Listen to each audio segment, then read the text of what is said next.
The following is a presentation of the Matt Talk Podcast Network. It's better than indoor plumbing. It's better than electricity. It's better than the thermos bottle. That's right. It's the 2017 Matt Talk Online Digital Fan Guide Division I preview, simply calling it The Guide. Over 200 pages digitally delivered to you March 14th. Pre-sale, pre-orders available now. MattTalkOnline.com/FanGuide17. Listening to this show, you will get $5 off if you use the offer code PODCAST. That's PODCAST. Offer code when you buy it at MattTalkOnline.com/FanGuide17. Over 200 pages of facts, stats, history. Every single wrestler competing in St. Louis, every single score all season long. History, 4-time All-Americans, 3-time national champions. Who's got the most All-Americans all time? Which coach has the most titles? How do they rank top 10? Everything in this guide, digitally delivered, optimized for your tablet and iPad, but it works just fine on your computer. And if you feel like going to Kinko's, you can print it out. It's going to be a lot of paper. But anyway, retailing at $19.99. You listen to this show, and any show on the Matt Talk Podcast Network with regularity, use the promo code, I'm going to say it really lightly now, podcast. Yep, use podcast. That way I know you're listening. You'll save $5. It is worth it. ESPN loves it. You've heard my sound bites on other shows about how much Adam Amin used this thing when he was with ESPN. I'm going to stop belaboring the point right now, and we'll get to our show. But MattTalkOnline.com/FanGuide17, the guide. This thing, the most unbelievable Division I preview guide ever assembled, and it just keeps getting better every year. You'll want it for your fantasy contests. You'll want it for your knowledge bombs. You'll want it sitting there in the arena going, okay, hey, who's this guy? Boom, there he goes. Also got tweet your direct social media stuff right to it. It's an interactive guide. You'll be able to pop up a podcast that's related to who's going on and what's going on. You'll want to get this. MattTalkOnline.com/FanGuide17, promo code podcast. Save yourself $5. You will not regret it. You've always got time for short time. Hey, it's Mario Lopez. David Taylor. Brent Metcalf. Johnny Hendricks. Tony Ramos. Bubba J. Mike Golick. Matthew Modine. The one and only Chael Sonnen. And you are listening to the one and only Short Time Wrestling Podcast by the often imitated and never duplicated Jason Bryant. Now up on the Short Time Wrestling Podcast, we are talking wrestling rivalries. We're talking this rivalry here actually transcends the sport of wrestling. This is actually more known as a football rivalry. But anytime Army and Navy mix it up with one another, it is going to be something that gets people fired up. And whether you're an Army guy, you're a Navy guy, and actually athletically, Coach Ward, we have to make sure Army West Point athletically is the new signage. As we're joined today by Army West Point head coach Kevin Ward, U.S. Naval Academy head coach Joel Sharratt. We're talking Army-Navy coming up February 19th, 2 p.m. in West Point, New York at Crystal Arena. First of all, I'm going to start with Coach Ward. Welcome back to the Short Time Wrestling Podcast. Well, I appreciate it, Jason. It's good to be back here with you. And Joel, your first appearance. Welcome to the program, sir. Thanks, Jason. Look forward to being a part of your program today.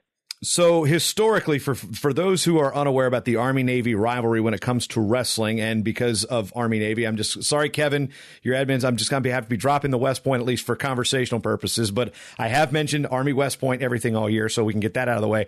But this is the 61st meeting between the schools. And Coach Sharratt, the Naval Academy has a decided advantage here, 49-6-5. So there seems to be an expectation that Navy should beat Army every year in wrestling. Well, certainly. I mean, I would guess that's probably both teams going into it, but the Naval Academy has a long history of tradition and a lot of success in this, one sport rivalry. Now, Coach Ward, when you get hired 3 years ago, how much did beating Navy come up in terms of the goals of the program? I think it depends who you talk to about it. It's something that, it definitely gets mentioned. You can't pretend that's not a big deal because it is. There's a lot of people that care a lot about this competition, just across the athletic departments, not just in wrestling. So, hey, it's a competition. It's a rivalry that means a lot to a lot of people. So I think if you're the head coach and it doesn't mean a lot to you, but it means a lot to everyone else, you're not really doing them any justice. So, no, there's no doubt it's important to a lot of people, so it means it has to be important to me as well. Let's start back with Coach Sharratt, because this is your first time on the program. Let's get a little backstory. You're from Minnesota.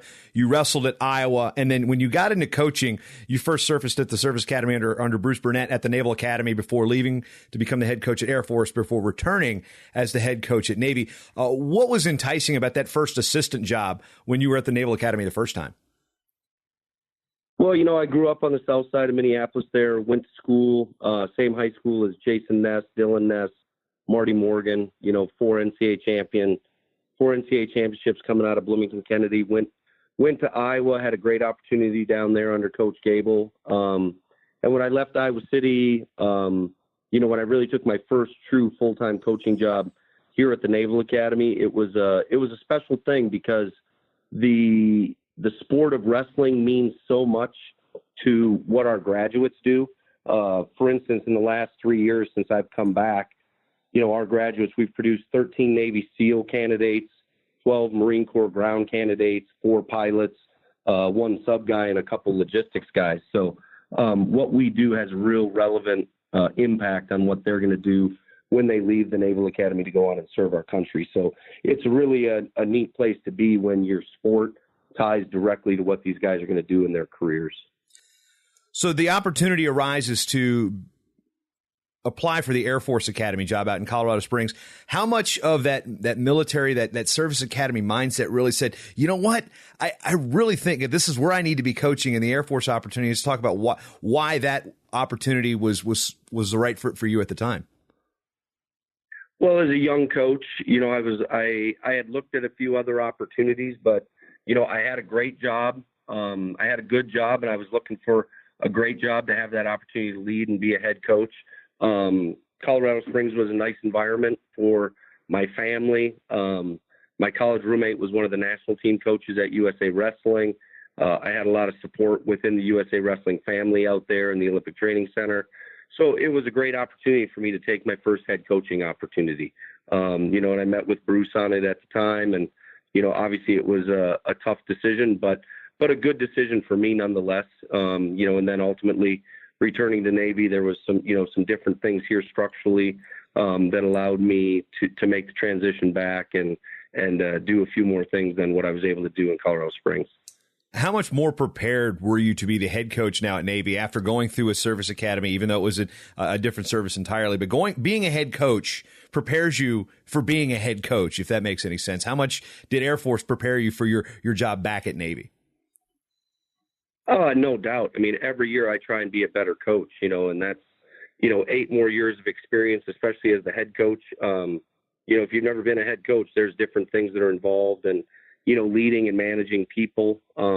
That's one thing that's a little bit different. When you're managing your assistant coaches, you're dealing with the alumni, you're dealing with fundraising, you're dealing with all those different pieces of the program. My experience at Air Force certainly gave me a big advantage versus had I just stayed at Navy as an assistant coach for 14 years and then moved up to being a head coach if that opportunity had presented itself. Coach Ward, you've got a little bit of a different backstory. In fact, quite the opposite. You're coming from Tennessee, and instead of wrestling at Iowa like Mr. Sharratt, you're wrestling at Oklahoma State. So we've got a complete polar opposite in terms of collegiate styles and collegiate traditions, both very, very good, both at the very top of college wrestling in terms of the wrestling lore. Then your first head coaching job comes at a Division II program in Arkansas, of all places. And Ouachita Baptist, you finished 4th in the country, the highest. You were National Coach of the Year. What was it about going from a Division II school, getting your feet wet, to now I'm the head coach at one of the biggest service academies in the world?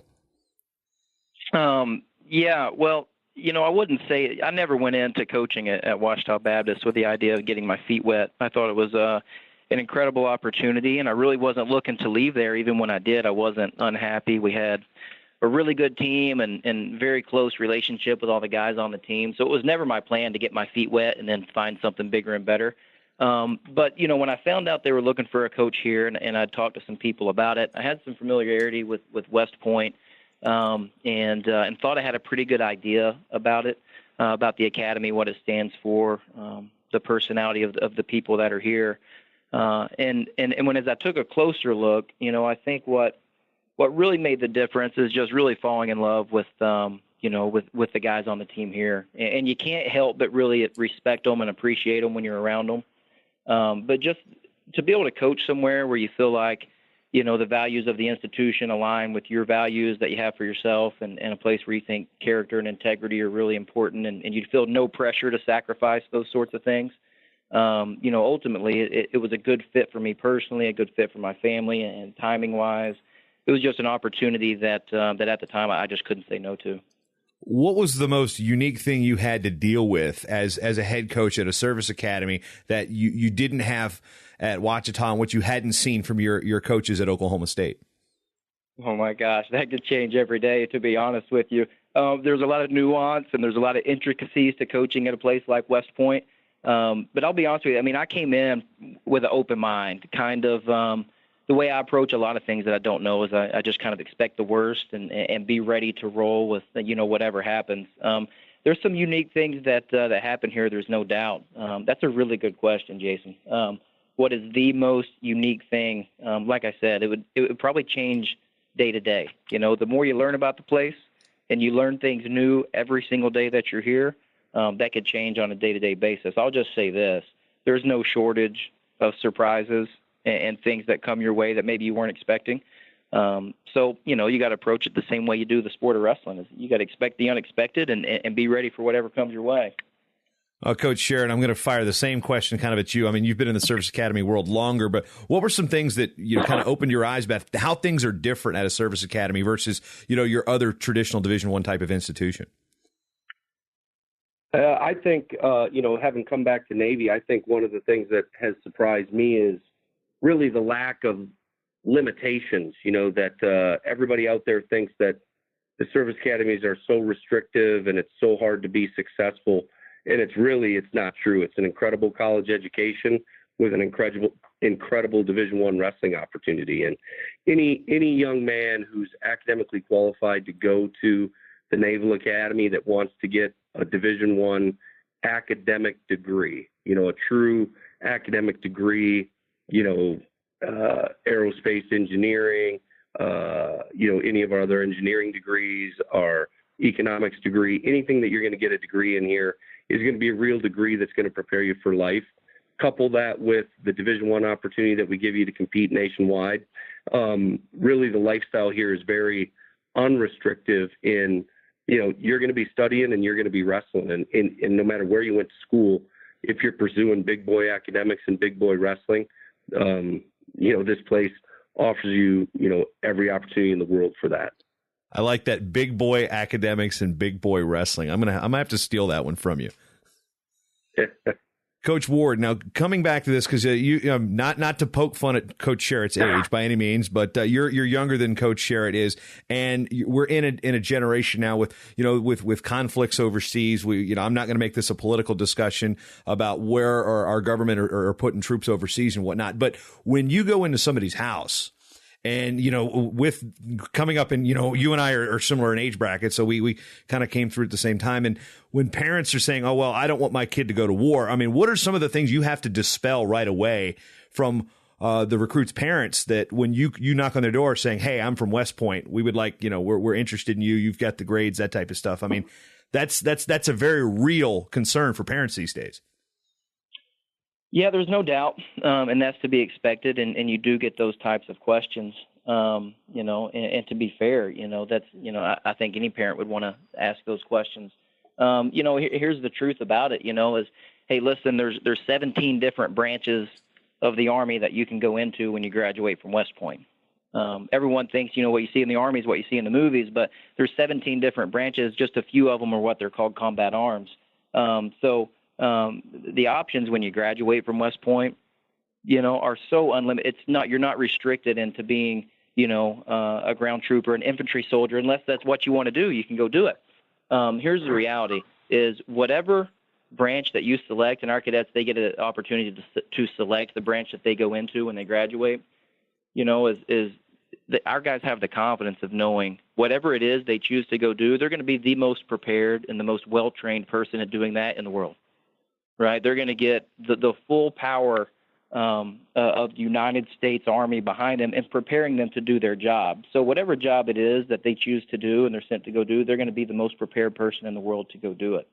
And I think there's no organization, outside that, that could really say the same thing, outside of the graduates from the service academies, is that they're going to be so well prepared and so well trained to go do whatever it is that they decide to go do. Yeah, Coach Sharratt, how has that conversation worked for you working in two different branches of the service academies? Well, number one, I'll tell you, I was here at the Naval Academy during 9/11 when the 9/11 strikes happened. And I thought, oh, my goodness, we're not going to be able to get a kid to come to the Naval Academy because, who knew what the state of the world was going to be at that time. And I can tell you since that time, the applications to the academies have only gone up. We have 14,000 applicants every year for 1,150 spots. So from that standpoint, it's really a highly competitive entrance opportunity. So we're able to go out and find some of the very best wrestlers in the country and help provide them an opportunity to get into an institution that's extremely competitive as any other Ivy League school out there. So going in and talking to mom and dad, sure, there's risk involved in some of our career opportunities, but when you talk to mom and dad, it's also, there's risk. I'd feel much better being in any career field in any of the United States military than really probably going to the Super Bowl. I would not feel comfortable sitting in, a big 80,000 seat stadium right now. I mean, that's a target in the world right now. And that's unfortunately part of the world that we live in. But, our guys know the training that they go through starting here at the Naval Academy, preparing them for every leadership opportunity, every leadership challenge that they might face when they're in the military. That's what this sport does. We had a guy who graduated in 2004, Travis Mannion. They have the Travis Mannion Foundation now. And, the mantra of that organization is, if not me, then who? And that was something that Travis lived by going forward when he went out to serve. Hey, who's more prepared than me? I'm the guy that should have the ball to take the shot in the last 3 seconds of the game. I'm the guy that should lead this fire team into this fight because I'm the most prepared our country has. And that's what our guys think. One thing, Coach Sharratt, you've done, and I remember this from my time in Colorado Springs, is you worked with combatives within the academy, teaching other cadets and other people within the school different types of hand-to-hand combat. One, what was that like at the Air Force Academy? And two, have you done any of that at the Naval Academy since you've returned? Yeah, actually, that whole vein of my career started when I was here at the Naval Academy. Right after 9/11, I was friends with a MARSOC Marine colonel named George Bristol. And right after 9/11 happened, I knew I was a wrestling coach. That was my calling in life, not to be a United States Marine. But I wanted to give back in some way that was relevant. And so I started volunteering my time and going down to Quantico, Virginia, and putting some of their elite guys through some, wrestling workouts, some ground fighting workouts. When I transitioned to Air Force, I picked up part of the program there as their curriculum out there grew and evolved. I had an opportunity when I was with the Air Force Academy to go over to Iraq in 2011 and work with some of our troops over there. That was an amazing honor for me to be a part of that trip. And really to do that and be a part of it really, I think helped my guys know that, hey, I'm not just asking you guys to do this. I had an opportunity and I took it, as a civilian volunteer, took the opportunity, went over there and spent a little bit of time with our boys over there, putting them through some different trainings and some different positions. And since I've been back, I still maintain a great relationship with the Marine Corps. I go down to Quantico, Virginia in the summertime 2 times a year and put their elite guys through a little drill down there in Quantico as they go through their Marine Corps Martial Arts Instructor Trainer course. Coach Ward, you had any experiences like that since you've been in Army?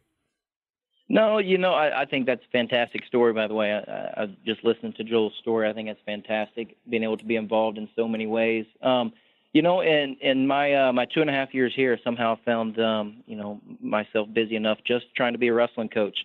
I haven't had those opportunities. I think that's fantastic, though. And but no, I stick to just wrestling coaching right now.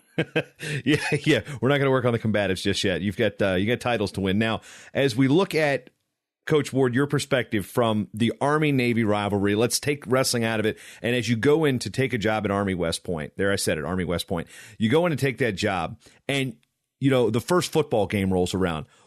How does the campus transform when it's Army-Navy football week, and how do the other coaches in other sports try to kind of borrow that history that goes, they may not have to work that hard to borrowing the history because it's there, but when you first experienced an Army-Navy weekend, you're like, wow, okay, this is something unlike any other sporting rivalry. Yeah, it really is, and it's something that you got an appreciation for, and you think you have an understanding of from the outside looking in. But I think probably for any sport, you don't really understand it until you're a part of it, until you actually have the opportunity and the privilege to be a part of that rivalry. But there is no denying, when it comes around, especially to the football game, right, because it's so big, the feel, the atmosphere on campus changes. And actually, I wasn't able to go to the football games until this year. So this year was my first time actually going to the football game. What an incredible atmosphere. And it's so unique because it's so intense. But there's this shared respect, from two different teams. I'm talking about any sport, two different teams that absolutely, just want to rip the other team's head off, right? They want to win so bad. But at the same time, there's this shared mutual respect, knowing that they could potentially be teammates, together in the future. It's a really unique atmosphere. I mean, I think that it's everything that's really good and pure, about college athletics and rivalries. Just fortunate enough to be a part of a rivalry that means so much to so many people. It's hard to put into words, how unique it is. But I can tell you, it's a lot of fun to be able to be a part of it. Pretty fun experience. Now let's compare that to experiences that both of you had. Again, sticking with Coach Ward first. How does it compare to Oklahoma State, Iowa wrestling? Sure. And this is something I've talked about quite a few times, right? So, when I was at Oklahoma State, we had good teams and we were winning and won pretty much everything. And there were big rivalries with, Oklahoma State and OU, or Oklahoma State, Minnesota, Iowa, whoever it was. Those are intense, fun, intense rivalries. But I'll tell you, nothing compares to the intensity. And I think just the competitiveness of, the Army West Point versus Navy wrestling rivalry. I think it's a different type of intensity. There's certainly some similarities there, but I think that this rivalry is the most fun rivalry that I've ever been a part of, just because of how competitive it is. Coach Sharratt, you've kind of got that obviously you're the other side of the coin, being an Iowa guy and wrestling under Gable in that respect. What does that rivalry compare to the Army West Point Navy rivalry mean? I mean, what are the similarities and comparisons from your viewpoint? Well, I'll tell you, the Army-Navy rivalry is a true institutional rivalry where, same thing, same set of circumstances from 1990 to 1995. During my time at Iowa, we lost one time, to Oklahoma State in the national finals. And it was really pretty much, if you're the number one team, your rival that year was whoever the number two team was. And that was your team rivalry for the year, that you had to beat that team to win it. And, so it changed for us from Oklahoma State a few years, Minnesota 1 year, Penn State, Ohio State, it moved around a little bit. And there was always those competitive rivalries in the dual meets. But this is an institutional thing where, you come in on Monday morning of Army-Navy week, and it's down to the janitor, the guy who helps take care of our office space. You walk in on Monday morning, and that guy knows it's Army-Navy week. And it's a big deal. It comes down to everybody, and it's the whole institution. It's the letterhead on every notepad in the office. It's the weights in the weight room. It's every time you turn a corner, it's go Navy, beat Army. And that's institutional. That's not Army-Navy football. That's not Army-Navy tennis. That's not just Army-Navy wrestling. It's institutional commitment. Now, one thing that your two institutions have done, and that this is something that's unique to the service academies. There's a tournament this year was hosted at Navy, the All Academies Championships, which brings Army, Navy, Air Force, along with the other service academies and military academies, VMI and the Citadel in Division I, and also Division III schools, Norwich, Merchant Marine Academy and the Coast Guard Academy. First of all, Coach Sharratt, you've been around that tournament for a lot longer than Coach Ward has. But when you first go into this thing and saying, okay, we got all the service academies, I mean, what is the All Academies Championship like, and what's that experience like, as a coach? It's really a special thing to be a part of. It's such a neat thing that you get all the service academies together. And I can tell you examples where those relationships, unbeknownst even to the people competing, they transcend time, they transcend schools. And when you're out there working, jointly, and pretty much all of the American efforts worldwide now are joint efforts, it's a powerful thing to see where these guys pass will cross again 5 years, 7 years, 10 years out. And the respect gained in a 7-minute match is amazing. Allowing guys to come back. We had a 3-star general alumni of our program, John Sattler. He was a Marine general, led the evasion into Fallujah. He was one of the awards presenters this year for the All Academy Championship. The Commandant of Midshipmen, giving him an opportunity to interact with the teams there. Just an awesome opportunity to share a little bit of each host institution's culture, because the tournament rotates. It rotates among, primarily among the big 3 or 4 academies, but it also in 2 years is going to be at Norwich, which, their 200th year at the school, 100 years of wrestling at Norwich. It's going to be a great opportunity for all of us to go up there and help highlight that institution, and celebrate their history and success.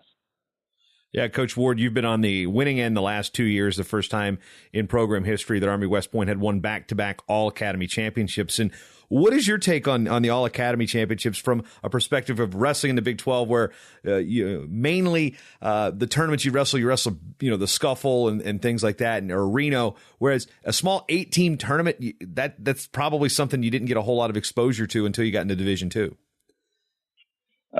Yeah, that's true. Even in Division II, we've wrestled a lot of open tournaments, and you know how those are. You got 30-something guys in a bracket. I think that an 8-man tournament is a really good idea. I think the sport needs more of them. I really like the idea of a tournament that gets done, in half a day. But back to your question about specifically the All Academies, I would probably echo, Joe's comments there in that.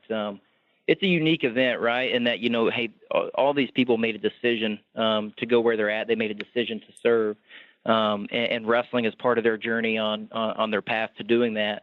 So a chance for them to be able to compete against each other, I think it's a unique thing. It's a special event in that terms, in that you've got these guys that chose to do something, above average. They chose to do something that they think is exceptional. And they get to use wrestling to help develop them along the way. And for a chance for them to share a gym and compete against each other, I think is a unique opportunity. It's something that's fun to be a part of, and I think there's a shared respect among all the service academies at that competition. So, no, I appreciate the event for what it is. And, we've been fortunate to win the event the past 2 years. But again, I just think it's a special event, and it's good to be able to highlight the individuals on the team, and hopefully that the wrestlers that are there that are competing, get the bulk of the attention that comes from all academies, because they're really what makes the tournament great, and they're really who the tournament should be about, or the individuals that are out there competing. Coach Sharratt, going to shift the conversation over to the makeup of your coaching staffs, because when you look at the coaching staff and you think Service Academy, you look, okay, there's probably going to be some guys that have some military experience. Now, if you look at the staffs, Joel, in your case, Nate Engel was a member of the Army's world-class athlete program, was not a Division I athlete, did wrestle in the NAIA, and then went Greco for a while through Northern Michigan in the senior level. And you got 2 Chattanooga alums, Cody Cleveland and Lloyd Rogers, where Coach Ward has 2 Oklahoma State alums, and Chris Chia Newman, Austin Marsden, and a Penn State guy, Brian Pearsall. So moving back to Coach Sharratt here, the makeup of your staff and with the Service Academy, I mean, it's different, it's dynamic, and it looks to be kind of atypical in the landscape of Division I programs. I mean, you've got Cody Cleveland was an All-American, and you got Nate with a Greco background. So it seems very, very different than what most Division I coaches' makeups look like. I think if you look at the results that these guys are producing, we have a great staff. They work incredibly well with the guys. And, Nate Engel was, 2-time U.S. Open, finalist right behind Spencer Mango on making a team. So I wouldn't put Nate in the back seat behind anybody as far as competition accolades. Cody Cleveland's accolades speak for themselves as far as being on the podium at the NCAA tournament. Lloyd Rogers, I think, really, was committed to wrestling and grew a ton after college. He went up to Iowa City and wrestled with the Hawkeye Wrestling Club for 5 years, was on top of the podium as a university national champ. So I think, we have some other efforts going on here in Annapolis that, outside of just the college room, that those guys bring a strong flavor to, for the people, competing in wrestling here in Annapolis. But from the Naval Academy standpoint, our guys benefit from, guys from 125, 150, 175, that we got a great balance on our coaching staff. We got, 4 guys that are 100% committed to developing every guy on the team in any way possible they can. And that's always been a winning recipe from any program I've been around. Yeah, and I guess it's got to be kind of conflicted for Nate, who was in the Army, coached at Air Force, and coached at Navy. I mean, where does this guy's alliances sit, man? I think they're firmly where they are right now. I just say that because Nate's been a good friend for a long time, and somebody who comes out here to Minnesota to recruit to Minnesota State tournament as well. So, it's your old stomping ground. So I'm sure people are like, hey, what's Joel Sharratt up to? But Coach Ward, your situation, you got a couple guys from a school you know pretty well, Oklahoma State, Chris Chianuma and Austin Marsden, Brian Pearsall from Penn State. So you've got a Penn Stater on your staff with a bunch of Cowboys. How is that working? I know it. Somehow we figure out a way to make it work. No, it's going well. I think that we have a coaching staff with good chemistry. I think we all complement each other pretty well as far as personality-wise.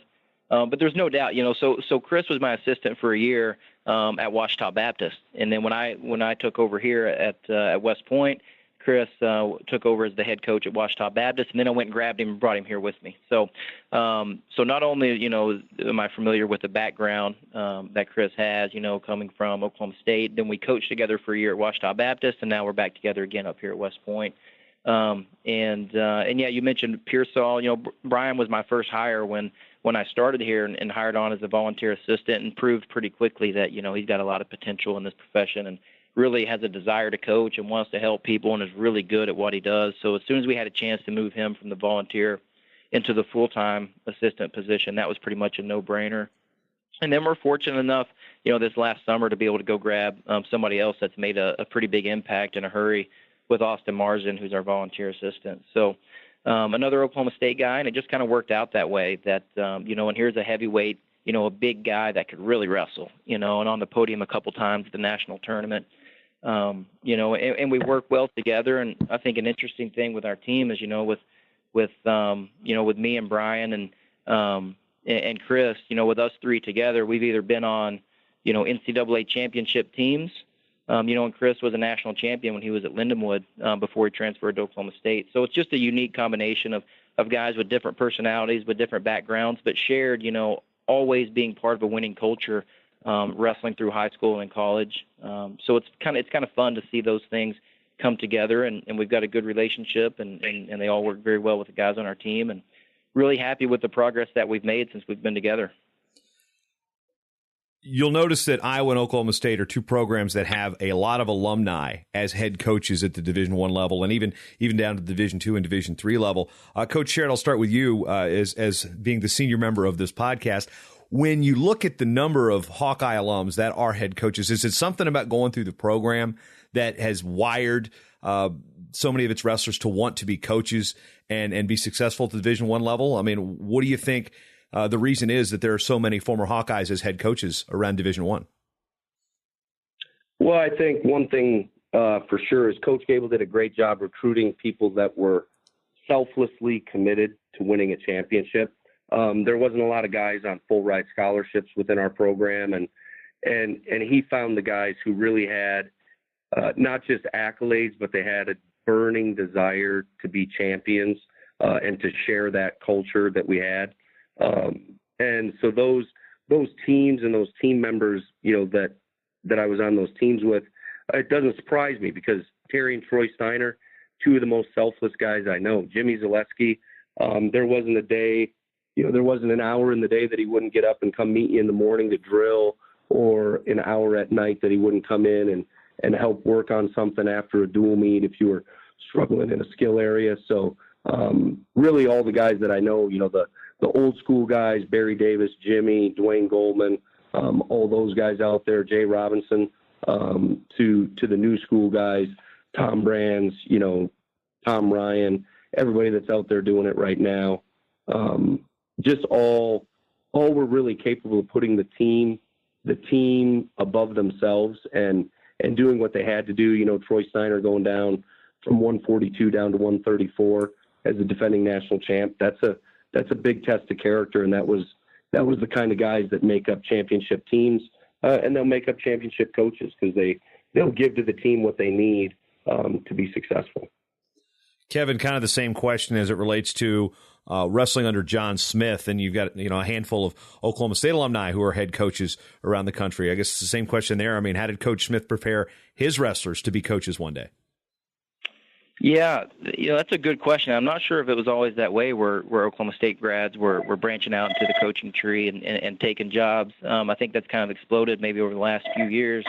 Guys just kind of started working their way up, and guys are out there as assistants. But, that's something I've thought a lot about because, I wasn't sure what direction I wanted to go with my life when I graduated from college. So it wasn't like I grew up always knowing I was going to be a Division I head coach. But I can tell you this, I think, the older I get and the further separated I am from, when I was, both an athlete and a grad assistant there working for Coach Smith, the more I can appreciate what I learned from the guy. And it's mainly, I think it's what you're exposed to while you're there, and it's probably similar to, what Joel said about his days at Iowa. There's such a high standard, and there's no way to get around it. You can't hide from it. There's a high standard, and you're expected to win at all times. So I think just being exposed to that culture and a coach that holds you accountable to a high standard and absolutely never will compromise for any reason, is, hey, here's the standard and here's what you're expected to do.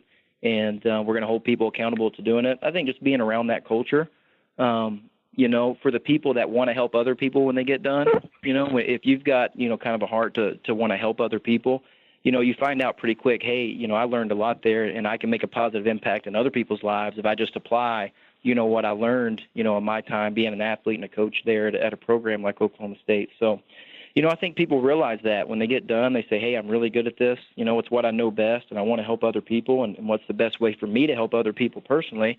For me, it was to get into coaching. So, like I said, I don't even think at the time I graduated, I had an appreciation for how much I learned, and the impact that being a part of that culture had. I think the older I get, the more separated I am from it, the more I appreciate it. But again, it just all goes back to the culture that you're a part of, which, isn't one thing, it's 1,000 things, so you can't pinpoint one or two things that make, guys that come from those programs good coaches. I think it's everything that goes into it. Coach Sharratt talking about the rivalry here as we finish up the regular season going into the EIWA championships, which both schools are members of. Last duel of the year, and this is something that can this duel be the catalyst for a good EIWA championships, or can it be something that's like, oh man, it can really shake you up prior going into EIWAs? No, I think if you look at big time wrestling, this is a great opportunity for both schools. Because it prepares our guys for the highest level of competition. And you look at what Penn State and Oklahoma State are getting ready for as far as the National Dual Series. Neither one of these programs, would be qualified for that National Championship Dual Meet Final tournament culmination there. So it's a great opportunity to really put a little yoke of pressure on these guys to get them ready, where, you got 7 minutes and the results count. And that's the way you got to be thinking when you're going into the postseason. You're not going to get a second chance at this one. So make sure you're ready to go. Make your 7 minutes of opportunity count. Go out there, compete smart, compete in your positions, and find ways to make things happen. I'm going to start stoking this fire a little bit because I want to go back to 2015, which is the year Army snapped, I believe it was a 17, 18-year losing streak. And Nate told me about a little bit about the bus ride in terms of how disappointed, I guess maybe even angry, a performance when you have a bad performance and it against Army. How much does that fire you up on that ride home and be like, all right, nobody's talking right now. Everybody shut up. I might be paraphrasing. Yeah, the Army-Navy match isn't just another dual meet. Our guys clearly understand that. 2015 just coming back. I think we had some cultural things that we were working on, that we had some great young men in the program, but maybe a little bit more of a mercenary approach and not a complete team approach where every single guy had to pull his weight, had to pull his oar in the boat. And right now our guys understand that. So our culture is very strong, very unified in our commitment. They know exactly what our standards are, what our objectives are, and how we plan on getting there. So at the time, I think there was just a little bit of frustration for a lack of understanding exactly what that dual meet meant. And Coach Ward, you came into this, relatively new in your career with this rivalry and getting to steal a win right away. And the Navy won last year, but now, as far as you're concerned, this rivalry's 1-1 on your watch. So, what are you taking into this weekend's dual meet at home that kind of maybe want to give Coach Sharratt another one of those really angry bus rides back home? Yeah, well, I can tell you, I probably said something pretty similar on our bus ride home last year. So. No, I mean, here's the deal. It's not just another dual meet. And, when you get out there, yeah, there's 10 matches and it's one team versus another. And, it looks like, the mat's the same size, but it means more. And you're a fool to pretend that it doesn't. The dual meet means more. And, hey, there's a lot of people that are going to be watching that maybe don't watch a lot of wrestling, but they're still going to be pay attention to this one. So, for those reasons, it makes it a lot of fun, and if you're a true competitor and you want to compete, then these things are a lot of fun for you. If you're afraid to compete, this competition could be a nightmare because it's intense. I think for us, I guess my personal record is 1-1 in the dual meets, but what I'll tell my guys, is, hey, you're responsible for your 7 minutes when you get out there, and that's it. You're not responsible for any win-loss record. You're not responsible for you're responsible for your 7 minutes when you get out there. And that's what you're going to have to look back on, is, hey, do you do everything that you can to give you and your team the best chance to win? So, for us, it's a focus on that. And again, it's, this dual meet means more, and you can't pretend that it doesn't. So, I think our guys embrace that. They're excited about it. I know I certainly am, and I'm sure their coaching staff is as well. It's just a fun rivalry to be a part of with, I can tell you we got so much respect for the other side in this dual meet, and so much respect for their guys and their coaching staff and how they do things. I mean, they're tough. They're really good. We know it's going to be competitive, and you're fortunate enough to be able to be in a rivalry like that. And, a lot of schools aren't. There's a lot of kids out there that never know what it's like to have a rivalry like this. So I think we approach it as something we feel fortunate to be a part of and something we want to bring out the best in us. Last thing I want to touch on, as these two teams have met every year since 1957, again, the 61st meeting coming up Sunday, February 19th, 2 p.m., Crystal Arena in West Point. And we've seen it on the football games about the pranks. Coach Sharratt, has wrestling been a part of any Army-Navy pranks over the years, or is that just kind of sitting with the football tradition there?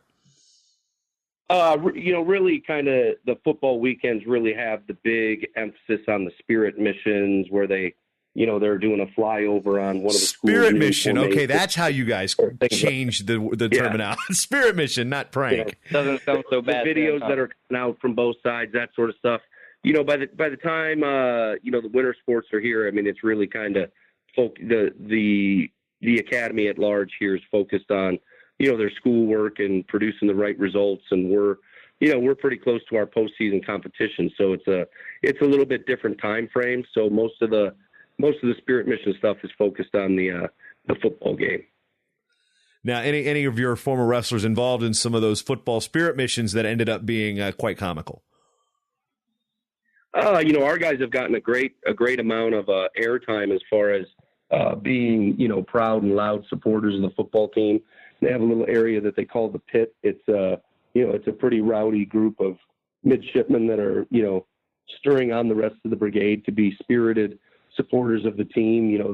The CNO was up there with them this year a little bit. The commandant of the academy has been up in there with the guys. 2 years ago, they were, in Sports Illustrated during the Ohio State football game. So our guys support the team very strongly, and our football team's done a great job reciprocating that support for us. Coach Ward, same question. Experiences that are similar to the Spirit missions, not pranks, Spirit missions for your standing. I would say if there's any of our guys involved, they're all very covert, clandestine operations. Jason, we might be able to tell you about it, but might have to kill you. So. Better save you from that one. If our guys are involved, it's a covert, secret operation. Yeah, that is above that's above my pay grade and not my clearance level. So anyway, the match coming up 2 p.m. Sunday, February 19th at West Point's Crystal Arena. Coach Joel Sharratt, Coach Kevin Ward talking about Army Navy. Last thing I want to ask you, Coach Sharratt, is it easier for you to say something nice about Army than it is for you to say something nice about Oklahoma State?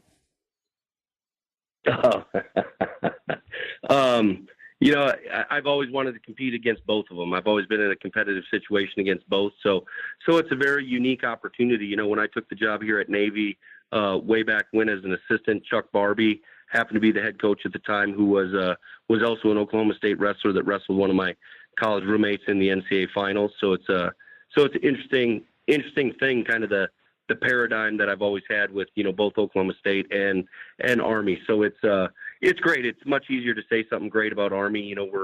Their graduates are going on to serve our country. They're going to serve side by side, shoulder to shoulder with our guys somewhere along the way. Look forward to a competitive opportunity. They got a strong group of seniors on their team, and I wish them nothing but the best as they, accept their commission here in May and go on to serve our country with our guys. So much easier, obviously, about Army.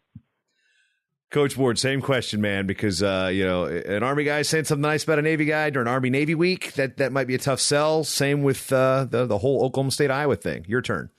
Yeah, you did record that, right? No, I'm just yeah. No, it's a no-brainer, right? I mean, how can you not have a respect and an appreciation for what the wrestlers at the Naval Academy, really all of them, for any student there, but I'm going to talk about the wrestling team. How can you not have, a respect and an appreciation for what they decided to do? You want to beat them because of the school they chose to go to pursue that path, but how can you not have a huge amount of respect for what they're doing now, for what they're going through, and ultimately what they're going to do for you and I, when they graduate? It's just, there's no doubt it's a lot easier to say something easier, friendlier about the wrestlers at the Naval Academy. And you know what? We want to beat them. We want to beat them bad when they come here on Sunday. And then, when these guys graduate and they go on to serve their country, when they're teammates someday, we wish them the very best and have the utmost respect for what they're going to do for us.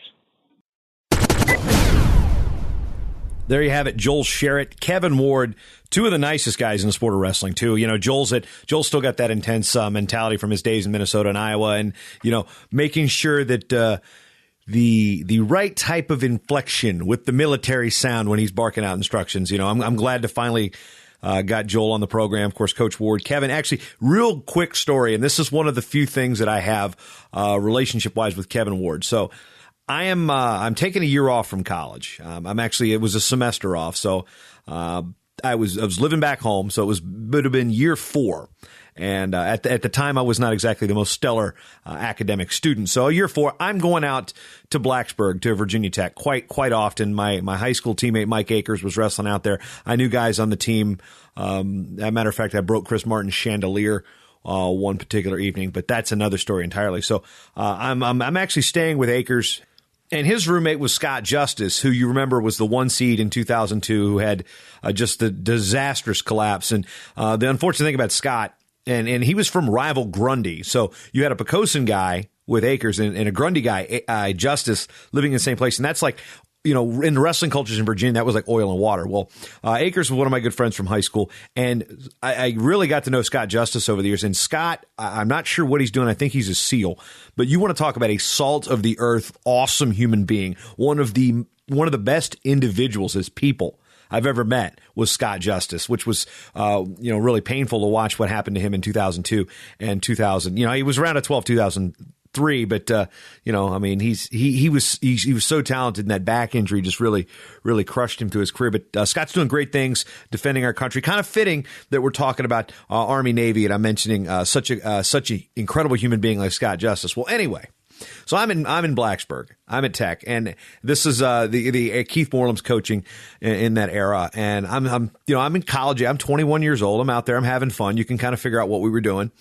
And I wake up on the couch, and walking into Justice's apartment are some guys on a recruiting trip. It was, I guess we're all of age now. We can all throw things, it's not a big deal.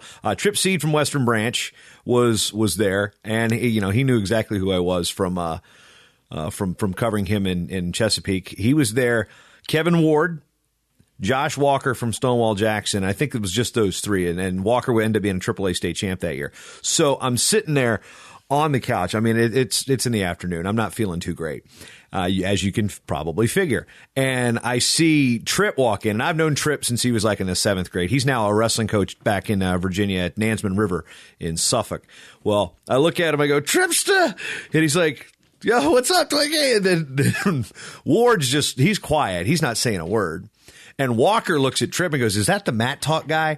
And that was just one of those things. That was the first time I met Kevin Ward. I do have a not so similar story with Kent State assistant coach Matt Hill, who ended up playing pool at my house on his recruiting trip to Old Dominion. He eventually, of course, went to Edinburgh and now coaching at Kent State. So I got to meet Kevin Ward way early back on his recruiting trip. I wonder if Moreland blames me for being a deterrent on why he didn't go to Virginia Tech. Anyway.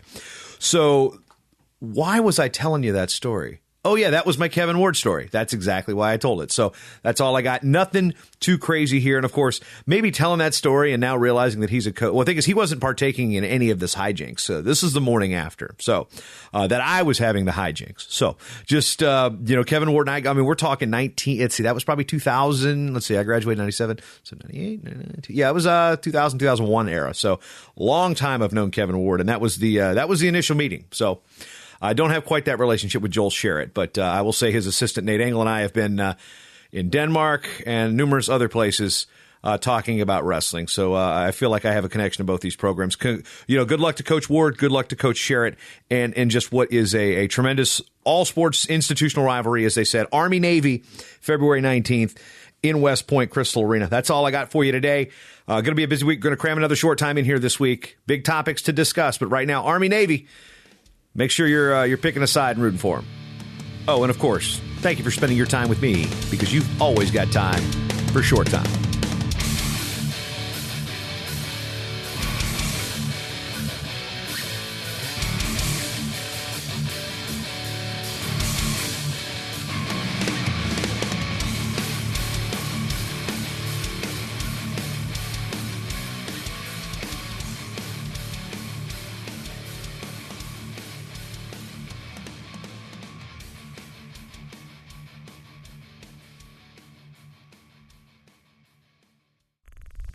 Show is part of the Matt Talk Podcast Network. For more wrestling podcasts, head over to MattTalkOnline.com.